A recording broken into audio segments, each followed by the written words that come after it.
Hi, this is Greg. Look for my book, The Agile Brand, on Amazon or on my website at theagile.world. Welcome back to the Agile World. This is Greg Kihlstrom.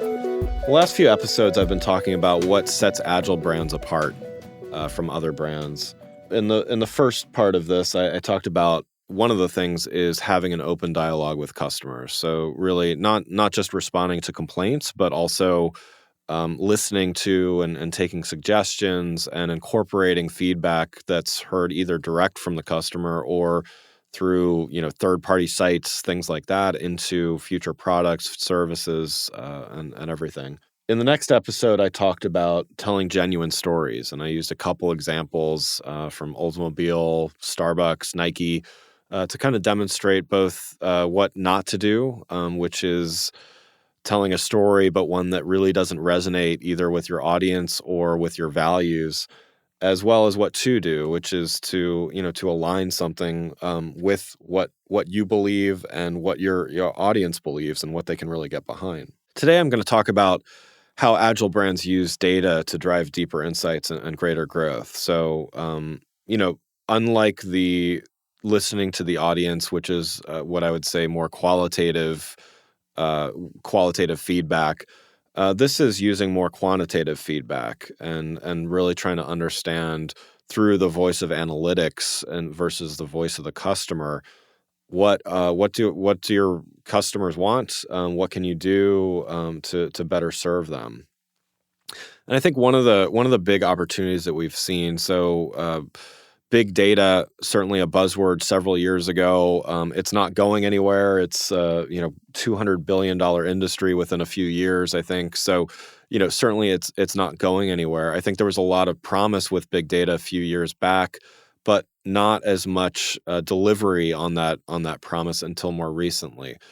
Developments like growth in artificial intelligence, machine learning, technologies and systems like that have really enabled us to dive in through all of this data and really try to understand things. So, I mean, the first phase of big data was really collecting it all and having mechanisms and databases and storage to collect everything. But quickly enough, everyone started finding out that, okay, well, we have mountains of data, but we don't know what to do with it, or we don't even have the processing power to do it. So, using machine learning and AI and technologies like that, we're able to parse that stuff more quickly. No human could really go through it meaningfully and make sense of it. But even going through that and having machines do it for us, it really relies on a few things. And I think the first thing and the most fundamental thing is really learning to ask the right questions. You could spend days and weeks and months really diving through data, and I know people that love doing that, and they just kind of get lost in a spreadsheet and looking at analytics, and you can kind of go down a rabbit hole and find some interesting things. But again, if we're talking about asking the right question, the outcomes really require asking the right question in the first place. So that means relying on a strong set of goals in the first place. So, what are your key performance indicators, your KPIs? That starts at a business level, but if you're a marketer, you need to translate those into marketing KPIs.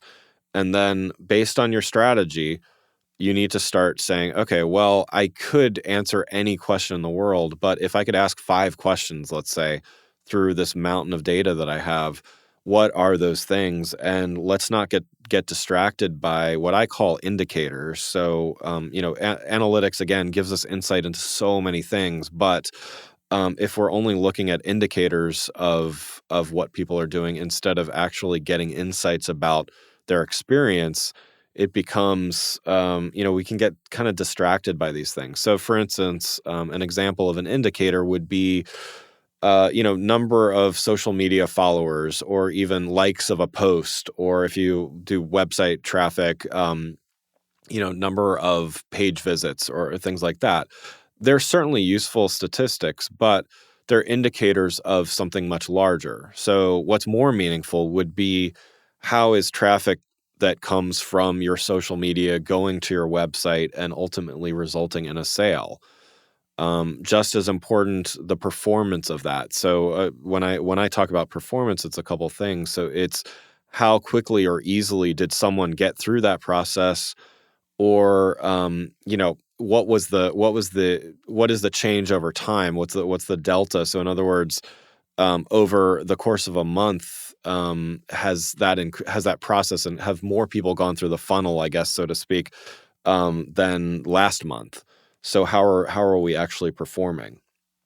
So I think if you do these things, it lets you filter through all of this data that, again, it most of it is valuable. Some of it, I think sometimes people collect more data than they should, and honestly, GDPR, I go through this with a number of my clients, but some of these companies are collecting things that not only are not even valuable, but actually can become a liability to them.